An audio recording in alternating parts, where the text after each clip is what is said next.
অনূর্ধ্ব-19 যুব Asia cup ক্রিকেটের খবর। নেপালকে 7 উইকেটের বড় ব্যবধানে হারিয়ে সেমিফাইনালে উঠল বাংলাদেশের যুবরা। নেপাল অনূর্ধ্ব-19 দলের দেয়া 131 রানের টার্গেট 24 ওভার 5 বল হাতে রেখেই টপকে যায় আজিজুল হাকিমের দল। দুবাইয়ে টস হেরে আগে ব্যাট করতে নেমে নিয়মিত বিরতিতে উইকেট হারাতে থাকে নেপাল। টপ অর্ডারের ব্যর্থতায় 61 রানে 5 উইকেট হারায় তারা। টানা তৃতীয় শিরোপার আরেকটু কাছে বাংলার যুবরা। আফগানিস্তানের পর নেপাল বধ করল বর্তমান চ্যাম্পিয়নরা।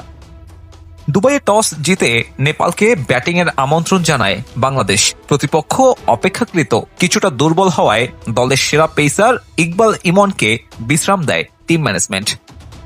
তবে নেপাল শুরুটা একদম খারাপ করেনি। উদ্বোধনী জুটিতে আসে 40 রান। শুরুটা সাদ ইসলামের হাত ধরে নেপালের ওপেনার সাহিল প্যাটেলকে প্যাভিলিয়নের পথ ধরান এই ডানহাতি পেসার।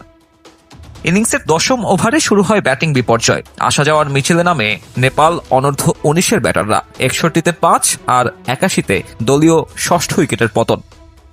তবে 7ম উইকেটে তিওয়ারি আর লুহারের 38 রানের জুটি দলীয় সংগ্রহ 130-এ নিয়ে যায়।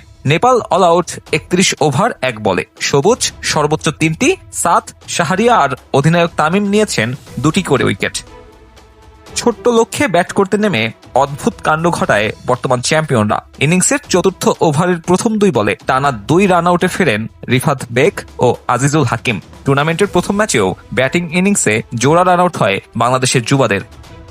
তবে সে চাপ উতরে যায় জাওয়াদ আবরারের ব্যাটে। 100-র বেশি স্ট্রাইক রেটে 50 তুলে নেন আগের ম্যাচে 96 করা এই ওপেনার। কালাম সিদ্দিকীও পারেননি দলকে জিতিয়ে মাঠ ছাড়তে। ব্যক্তিগত 34 রানে ফিরেছেন এই মিডল অর্ডার ব্যাটার।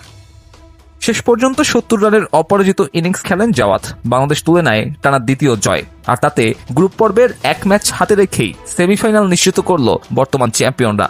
শেষ ম্যাচে লঙ্কানদের হারাতে পারলে গ্রুপ চ্যাম্পিয়ন হবে বাংলাদেশ।